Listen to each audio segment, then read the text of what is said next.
Welcome back to Realistic Sustainability Shorts. Yep, another short show. I want to go over day 3 of Hawaii. As most of you probably have noticed from the last short, Jamie and I, we took a pretty fun vacation with a couple of our friends, the Nodders, to the big island of Hawaii. And it's really hard to take a trip like that and not share it with everybody. When you're a host of Realistic Sustainability and you go to what people call the Nature Island, you want to share that experience. So here it is, day 3 of the Hawaiian experience on the big island of Hawaii. Now, for those of you who don't know, there are 4 generally visited islands in the Hawaiian island chains. The Big Island, or Hawaii, the one that we think of when we think about the collective of the state. Oahu, Maui, and I always get it wrong, and I hope I say it right, Kauai. Kauai is probably the least commercialized with a lot of natural beauty, but mostly jungle that few people go to. Oahu and Maui are your most popular destinations for tourism. And then the Big Island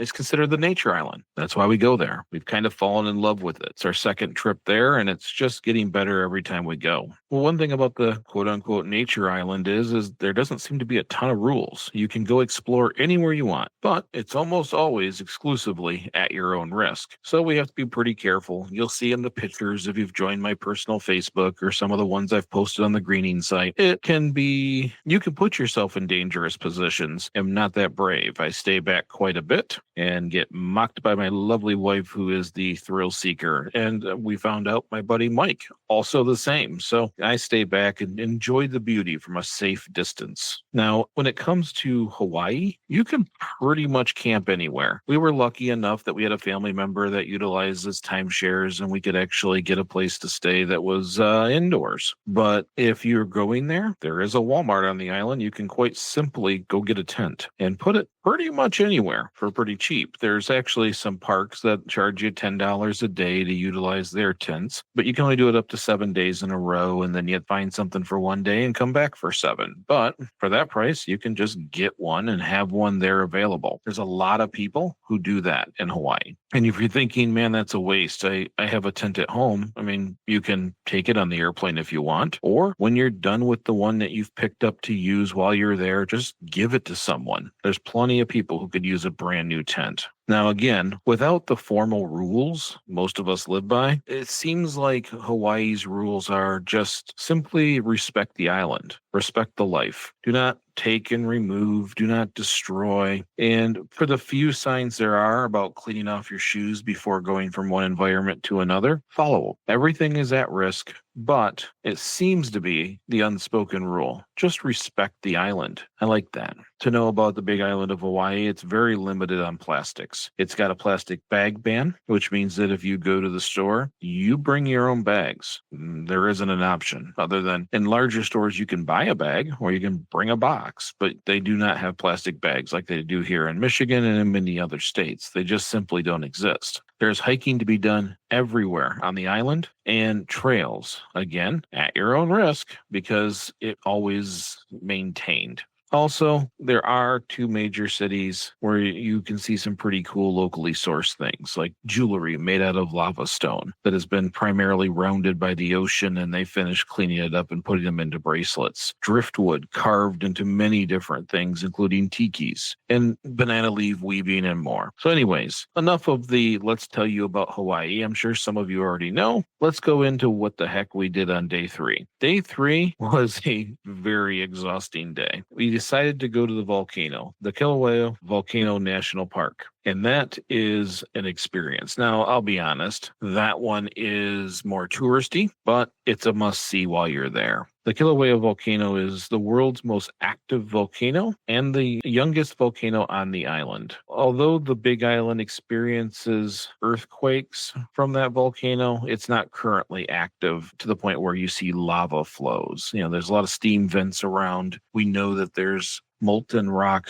close to the surface, but we also know that it's not flowing anymore. See, it stopped doing that before we went the first time, so I've never seen flowing lava. Now, the park itself is just a state park. You get there, you can pay $30 for a 7-day access pass. It allows you to go to anything within the park area, which is more than just the volcano, as if the volcano wasn't enough. But there's steam vent areas, there's hiking trails, there's quite a bit there, along with restaurants and the gift shops, the normal things you would see around a site like that. As we arrived, we had to eat. We ended up, again, we're about 2 hours away from the volcano from where we stayed. So once we got going, got moving, we got there, it was time to eat. We decided to stop at the volcano restaurant, which we most of the time tried to hit restaurants that had locally sourced foods, small diners, places where maybe they're going to the markets in the morning and getting their fish. This was not that place. As my friend Nicole described it, it's museum food. It looked good and it tasted okay, but it wasn't locally sourced. This was frozen stuff that they brought in to sell by the gift shops. So is what it is. I would have probably preferred to have gone somewhere else, but sometimes in Hawaii, things are few and far between.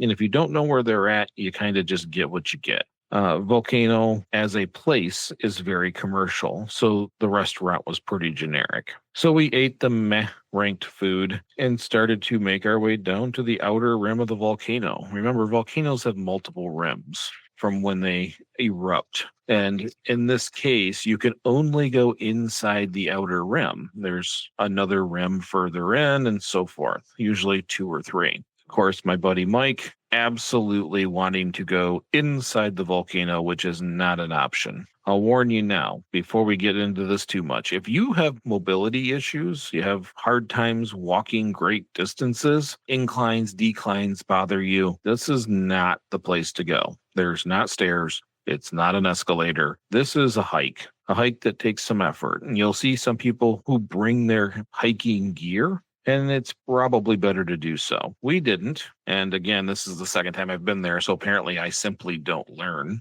But hiking gear would be nice. Bring your own water. There's uneven steps. There is no real concrete stairs. There's some broken concrete that you can step on, but most steps are uneven. It's generally a dirt path that leads through a jungle area. Lots of roots. Tripping hazards are everywhere, but the views are gorgeous. The hike is long, but at least to us, it was certainly worth it. Even though when you first get out through that winding path, it's not what you expect to see. These long winding paths down into the rim, which makes it a little easier to hike. Down, there was enough down at a slant that my calves were starting to burn. But then again, I'm a chunky guy, so take it for what it's worth. Now, if you're not from the area, you'll sit there and spend a lot of time looking at the plants and flowers and all the different flora in that area because it is different. It's foreign to us when we look at it because we're from Michigan. The plants are different. Matter of fact, some of the plants that are on the ground there, we have in planters at home as if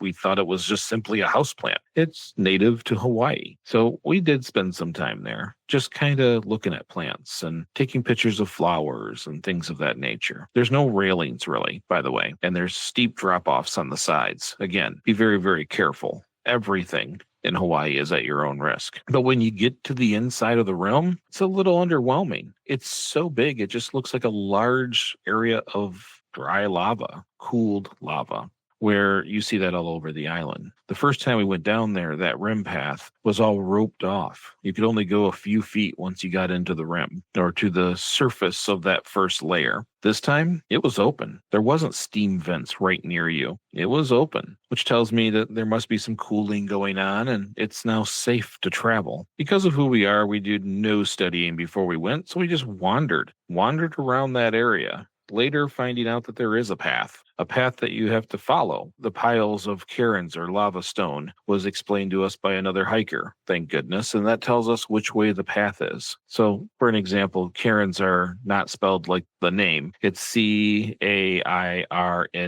These are the piles of rocks that you see on paths. Now remember, especially in places like Hawaii or anywhere across the world where you do a lot of hiking, don't just stack rocks. It's not a neat thing to do because you found a bunch of rocks. There's a purpose for those. photos. They guide people down the paths and tells them which ones are the ones to follow. So if you're one of those people who are just kind of making piles all over the place, you can cause a lot of confusion and maybe even send someone in the wrong direction. You could send them into a direction that could be harmful to them. You could endanger another person. Please do not create piles of rocks unless you know what you're doing and it's on that path that's supposed to have those cairns on them. Learn that lesson. We weren't piling rocks, but that is one of the lessons we learned while we were down there with some of the hikers, which is a valuable piece of information. So it's also why locals get a little cranky when they see random people from an airplane coming into their area and just doing things like this, like stacking the rocks because they think it's neat.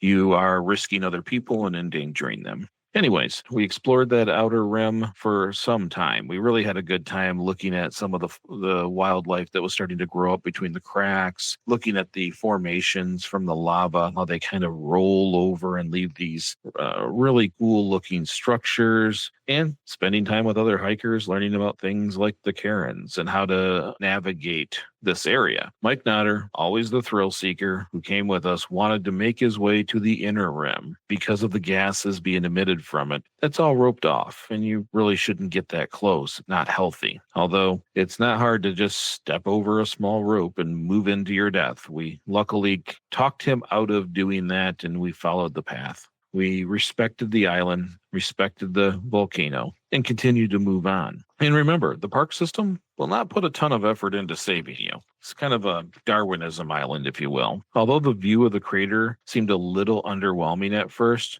we got kind of sucked into the small parts, looking at all the little details, and really started to enjoy it. But as we moved across the trail and doing that, the view changed. So a mile or two down the hiking trail, and yeah, we went quite a distance overall. You realize you've made it far enough to see the crater in a whole new light. It's absolutely awe-inspiring. I need to see if I found a really good photo from ones we've taken so I can use it for the cover on this. It's kind of a once-in-a-lifetime view. You know, you're sweating, you're tired, you've gone on a mile, maybe 2 miles up the side of the crater, and now you're finding these openings that just give you a view of the massiveness of this volcano. And it just makes you want to sit there and stare at it, that every detail is amazing. We hiked. Again, if you have mobility issues, not for you.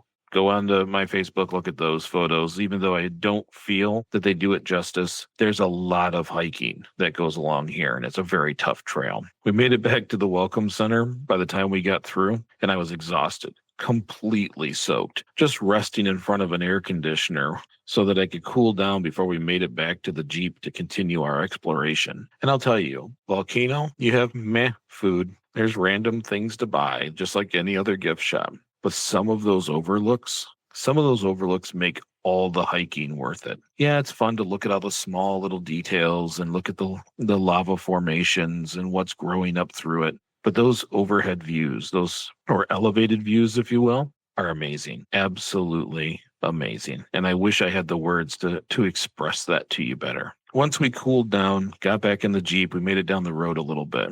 Mike and Nicole had never seen steam vents up close. Well, one of the ones that Jamie and I went to last time just wasn't open, which is kind of a bummer. That was a really good tour through the steam vents. A safe one, too, because it had its own paths. And you even got to go over the sulfur hills, which stinks, but looks cool. We did find a steam vent area, pulled over, which, by the way, the steam vents really are just boiling water. It's underground streams that are too close to where the ground is heated up by close lava, if you will, or just simply moisture and rain that gets down into the cracks, and in that ground, it's hot enough to boil it out and create steam. That steam rises up through the cracks of the ground and looks pretty cool, but it's not just the lava is right there. It is that it's just warm enough to create the steam. Water gets down there, and you get cracks in the ground where that steam comes through. So you have to be very, very careful. You don't want to fall in. You'll become a lobster. You'll get cooked alive. There's even plenty of stories about people who have.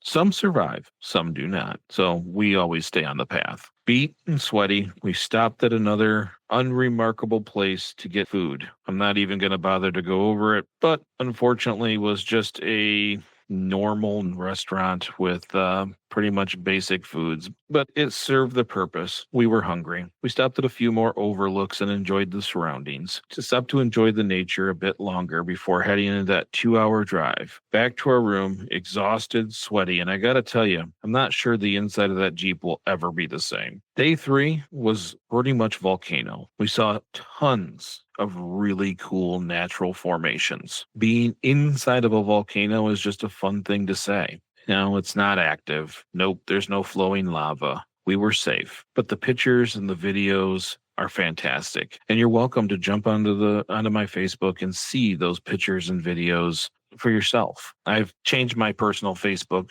to basically let everybody in, so that anything that I don't post on other sites, at least you can still see. And I appreciate the follows. If you're looking, one of the things that we dealt with that long walk is I kept joking it was a good thing I took my Magic Mind. And yes, it's for mental clarity, but also energy and stress relief. So nonstop, we're making jokes about, boy, it's a good thing I took that. Well, just so you know, take a look at the link in this episode. I just found out that they gave me a new link because we're creeping up on Christmas. That the Black Friday deal, half off. Yeah, half off. So if you've been waiting and wanting to try it, now's the time. I can't foresee any discounts being greater than half. So just go down in the description, click the link, take a look. If you want to try it out, now's the time. 50% off. Anyways, they helped me get through the long hikes. I'll tell you that. Just use the link in the description.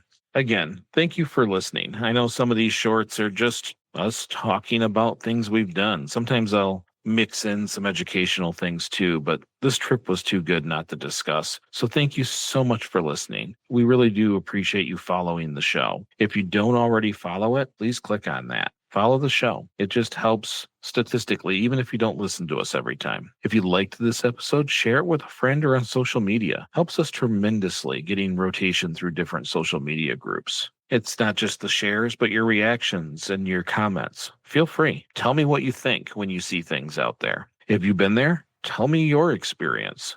I love that stuff. So I found out more people are actually trying Magic Mind because of the show. So thanks. I greatly appreciate it. And I tell you, hopefully you're getting the same benefits I am. If you are, let us know. Tell me what you think about it. Feel free to post, send me messages, any of that stuff. We don't do sponsorships because it's something that we have to do to keep a show running. As most of you know, realistic sustainability is not exactly what you'd call the most professional. It's just myself and a few others who like to talk about some of these topics. So we decided to do this because we like that product. So I'd like your feedback. If you like it or dislike it or whatever you think, tell me. It's good to know. Anyways, thank you so much. We really do appreciate all the support that each person gives realistic sustainability. And remember, we're just trying to get a little bit better. Little bit, big bit. Thanks again, and we'll see you soon.